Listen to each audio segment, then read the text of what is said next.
Now at 5, a local fire department hopes a schedule change will help with budget matters. Plus, we're going to check out a local crafting business making merchandise for football fans and paying it forward. I'm Michael George with Damar Hamlin's Challenge to America to help save lives. The 4 states' most watched news starts now.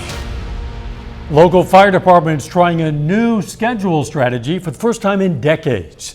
This is KOAM News at 5. I'm Dow Quick. The Neodesha, Kansas Fire Department is changing its schedule for firefighters from 24-hour shifts to 48-hour shifts. Now, with longer shifts, firefighters can enjoy more time when they're off call. The fire department enacted this schedule due to budgetary issues and excess overtime. More importantly, compared to the old schedule, is we will have, instead of just 2 staff members on duty, we will have 4 staff members on duty, which the important part is providing a better service to our community. This is the first schedule change for Neodesha firefighters since 1980. A man is dead and another injured after a car crash in Wilson County on Tuesday evening. It happened on U.S. Route 400 northwest of Fredonia. Kansas State Police report that James White Jr. of Parsons was driving east on 400 when his SUV crossed the center line. The other vehicle, driven by a man from Larned, Kansas, was headed west. Troopers say the second driver tried to avoid the collision by getting into the other lane. However, White's vehicle crossed back into those lanes and hit him head on. Troopers say slick and hazardous conditions led to a semi crash on Interstate 40 yesterday. It happened near Gore, Oklahoma. It's about 40 miles west of Fort Smith, Arkansas. The moment was captured on a highway patrol dash cam. We're going to try to show you that at 6. No one was injured, but the driver did get a ticket for traveling at a speed not reasonable and proper for road conditions.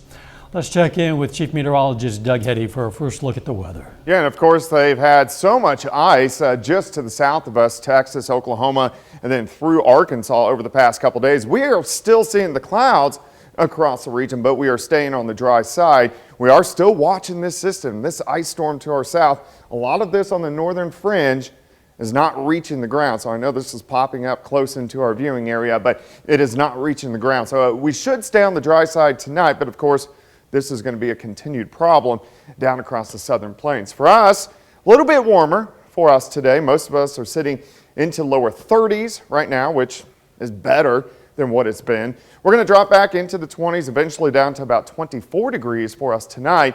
And we do start to warm things back up the next few days. We're going to look at that here in just a bit. See you then. With the Chiefs and Eagles facing off in the Super Bowl, people are ordering merchandise from local businesses. Supernova Creations in Baxter Springs is just one of many small businesses that have been busy making Chiefs and Eagles merchandise, from tumblers and clothes to jewelry and more.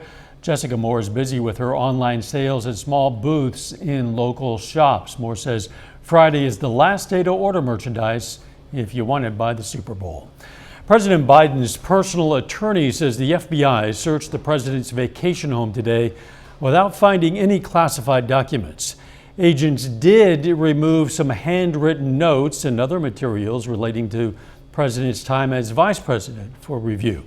Reporter Scott McFarland has the latest from Washington. President Biden's personal lawyer says no documents with classified markings were found during the FBI's search Wednesday of Mr. Biden's Delaware Beach home.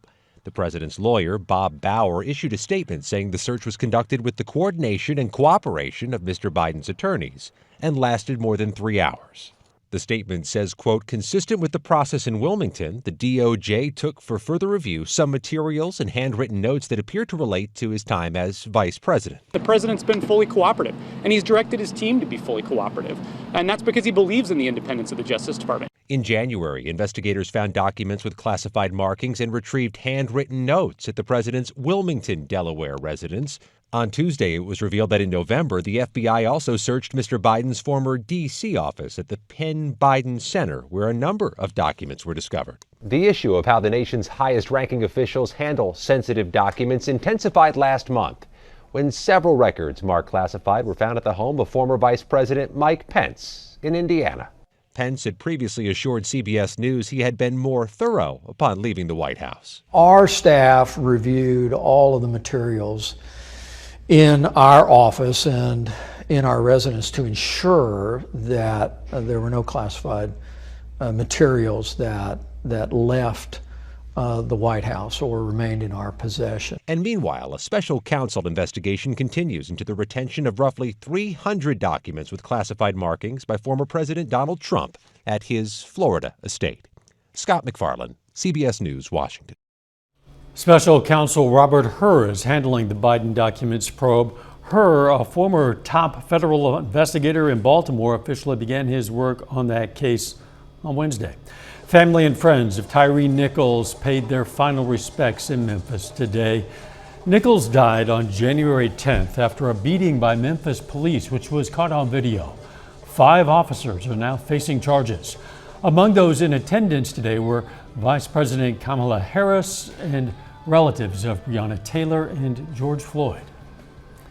Still ahead, today's action from the Fed.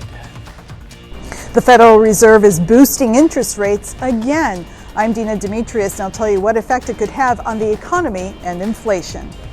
And next in Health Watch, Damar Hamlin and the American Heart Association team up to bring awareness to the importance of CPR. Topping today's Health Watch, nobody knows better than Damar Hamlin that CPR can mean the difference between life and death. Well, now the Buffalo Bills player is teaming up with the American Heart Association to try to save more lives. Michael George reports. As you know, CPR saved my life earlier this year on the field.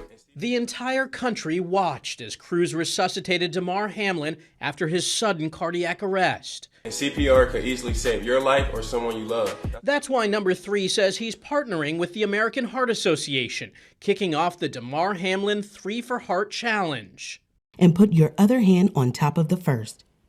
Then push hard and fast in the center of the chest until help arrives. 1, watch this short video to learn hands-only CPR. 2, donate to the AHA to fund CPR awareness and education. And 3, challenge 3 friends to do the same. Knowing CPR is an important life skill, and it's foundational to our mission to make sure that everybody can join us in being part of the nation of lifesavers. More than 350,000 cardiac arrests occur outside the hospital each year. Fewer than 10% survive. If you have not taken a detailed CPR course, which of course we encourage, you can learn hands-only CPR, which really is focused on pressing hard and fast on the chest to the tune of any song that's 110 beats per minute. We always say to this tune of this Bee Gees song, Staying Alive. Have your hearts up. Hamlin's paying it forward, doing what he can to make a difference. Michael George, CBS News, New York. Hamlin challenged NBA great LeBron James, quarterback Tom Brady, and former First Lady Michelle Obama to help kick off that campaign. A new study found a link between depression and polluted air. Researchers looked at a large-scale biomedical database in the UK. They found that people who were exposed to higher amounts of air pollutants for a long period had an increased risk of depression and anxiety. Researchers couldn't pinpoint the reason for the overall link between depression and polluted air. They believe exposure affects the central nervous system, causing inflammation. Eating more ultra-processed foods is associated with higher rates of developing and dying from cancer, especially ovarian cancer. A study of nearly 200,000 people looked at the association between eating foods like hot dogs and donuts and 34 different types of cancer over a 10-year period. They found each 10% increase in ultra-processed food consumption was associated with a 2% increase in developing any cancer and a 19% increased risk for being diagnosed with ovarian cancer. The lead author notes the study does not prove causation, only association. And a new study finds a correlation between the brains of obese people and patients with Alzheimer's disease. Researchers in Montreal found that gray matter atrophied in similar ways, suggesting that losing weight could slow cognitive decline. And that is a look at today's health news. A little bit later, our pet vet on call. Hi, I'm Dr. Eva Dudek from Parsons Pet Hospital. Coming up, we're going to talk about how we take care of hamsters. Plus, we're going to start to warm things back up a bit over the next couple days. We're going to look at that coming up.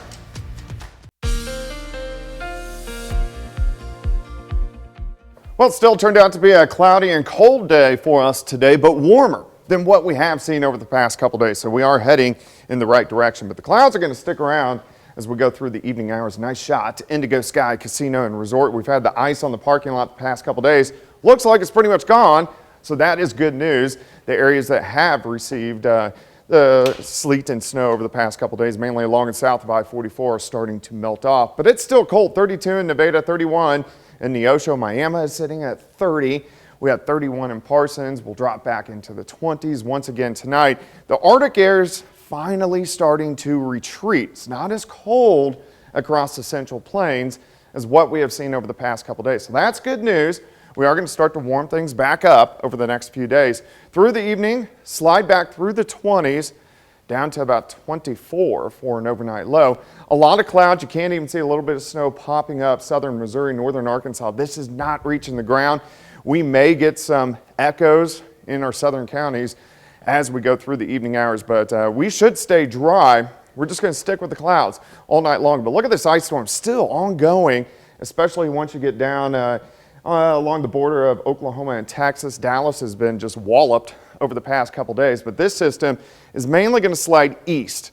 So just south of the region, so we don't have much in the way of precip in our neck of the woods, at least over the next several days. But way out west, we have storm systems stacking up.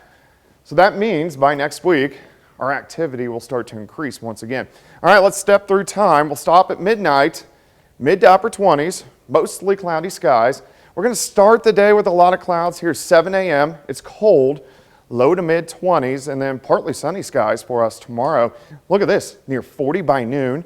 Once we get into the afternoon, most of us 44, 45 degrees. Lamar 44, 43 in Pineville. Veneta about 45. Chanute up to about 46 degrees. So pretty good. Tomorrow night, still cold. We drop back upper teens to near 20. We get the northerly winds. So that means on Friday, still a nice day, but it's going to be a little bit cooler than what we are going to see tomorrow. High temps right around 40 as we head into Friday afternoon. But at least we're going to be dry, and at least our temperatures are going in the right direction. All right, day planner for you. 25 to start, 39 by noon, high of 45. We'll back down to about 43 during the afternoon hours, and we should get quite a bit of sunshine once we get into the afternoon hours. All right, let's go into your weekend. We're going to have a lot of clouds Saturday and Sunday, but overall, the weather looks pretty good. We jump into the 50s on Saturday. By Sunday, it's going to be windy, but we press 60 degrees. So a big turnaround from what we have seen. There is a weak little system that drops through on Monday. This may give us a random shower Monday evening, but in general, we stay dry. And then we start to focus on what's going to happen the middle and latter half of next week. This is the same system in the pattern that gave us the snow right before Christmas and the Arctic air. So I'm going to assume that we will get rain, possibly over to snow, and then much colder temperatures working in by Super Bowl weekend. 45 tomorrow, 41 Friday, 52 on Saturday, 60 on Sunday. Look at this, 64 on Monday, a few little showers. And then we hold into the 50s Tuesday and Wednesday. And then a lot of question marks starting next Thursday, Friday, and Saturday on when that Arctic air will arrive once again. And that's why we have you and the rest of the weather team around. It's to fill in the answers to those question marks. Yep, and I'm working on it. I know you will. Thanks, Doug. Planting more trees might be able to help prevent heat-related deaths. That's according to a research model of 93 European cities. They say that increasing tree cover up to 30% could lower the temperature by an average of 0.4 of a degree centigrade. Researchers say lowering the temperature that amount could prevent thousands of premature deaths. Coming up, the latest Fed action concerning interest rates. First, though, we honor a local veteran, motor machinist mate Raymond Swain in the U.S. Navy. The Baxter Springs, Kansas native served in the Philippines from 1944 to 1946, and we salute Raymond Swain, a four-state hero. Topping today's Consumer Watch, the Federal Reserve is increasing interest rates, but not as much as before. Dina Demetrius explains why. Inflation is starting to ease, hiring is slowing down, and the red-hot real estate market has cooled. With that in mind, Federal Reserve Chairman Jerome Powell announced an interest rate hike of just a quarter point, the smallest increase since the Fed began raising rates last March. Shifting to a slower pace will better allow the committee to assess the economy's progress toward our goals. The central bank is walking a fine line, trying to slow the economy enough to pull down inflation while avoiding a recession. The Fed reduced the amount of the interest rate increase because the data have been improving. Growth is already slowing down, consumers are pulling back on spending, so are businesses, and we are seeing that inflation is starting to slowly start to go down. Prices are easing, but it costs more to borrow money. The average rate on a 30-year mortgage is 6.1%. That's actually down from previous weeks, but still way above 3.5% at this time last year. The average used car loan is 10.6%, up from 7.5% a year ago, and credit card rates are just under 20%. We will continue to make our decisions meeting by meeting. Powell says the board will continue to boost rates as needed. They're going to look at data. They're going to help drive their decisions with a determination about whether or not growth is slowing down enough to bring down the inflation rate. The Federal Reserve makes its next decision in March. Dina Demetrius, CBS News, Los Angeles. Furniture and home goods giant Bed Bath & Beyond announced it's shutting down another 87 stores. That's on top of the 150 closures the chain announced last August. Right now, it does not appear the Joplin store is among those closures. However, 5 Bye Bye Baby locations and all 49 remaining Harmon Face Value stores, which sold cosmetics, are closing. Last week, the company warned it received a notice of default from its lender, J.P. Morgan Chase. Our Pet Vet on Call next. Up next on the CBS Evening News, the men and women of the Ukrainian Ballet make their U.S. debut tonight. Then on KOAM News at 6, the Missouri Attorney General signs on to a letter warning pharmacies not to sell so-called abortion pills by mail. Plus, Kansas shuts down a rental assistance program, and local high school athletes signed to continue their football careers in college. Stay with us for the CBS Evening News and then KOAM News at 6. You know, veterinarians treat plenty of dogs and cats, of course, but some people have other pets. Today's question for our Pet Vet on Call: do veterinarians treat hamsters? Well, yes, we do. Not very often, but yes, we do. The most common problems hamsters tend to have are dental problems because they've been bred so much. They can have parasites, they can have tumors, they can have nutritional deficiencies. However, most hamster owners really do their homework and they know exactly how to take care of their little rodents. So because of that excellent husbandry, they very seldom have any issues, and therefore we never see them. What you need to know about your little rodent. We invite questions from anyone. If you have one, you just send it to petvet@koamtv.com. Dr. Eva Dudek from the Parsons Pet Hospital answers a different question or brings us a fun fact every Wednesday right here on KOAM News at 5. You can also find answers to previous questions on our website. We do not have our picks of the litter, is that correct? Okay. You know what? We will give you our picks of the litter next week. But in the meantime, you go to your local Humane Society. They always have a lot of them to choose from: dogs, cats, probably not hamsters. I had a hamster as a kid named Hammy. That thing bit me all the time. Maybe you didn't like its name. Maybe not. So. You know, Hammy, I mean, it's... I thought it was pretty creative. Yeah, okay. Be a good name for a pig. Yeah, there you go. Look at the weather. All right, tonight's going to be cold. We're going to drop back into the lower 20s once again. But look at this, 40s tomorrow. We get some sunshine. A little bit colder on Friday, but still not that bad. The weekend looks fantastic. 52 on Saturday. Sunday up to 60. A little bit on the windy side. And then a chance for a few showers Monday. Late next week into Super Bowl weekend starts getting a little interesting. So we'll have to keep our eyes on that. When you use that term, interesting, I generally don't like it. Yeah, it's not good for the public. What meteorologists consider interesting, a lot of us consider something you want to stay away from, but you know, you can't stay away from the weather. Thanks for joining us. CBS Evening News is next, and of course, we're going to be right back here for KOAM News at 6. We'll see you then. Let's make it a great evening.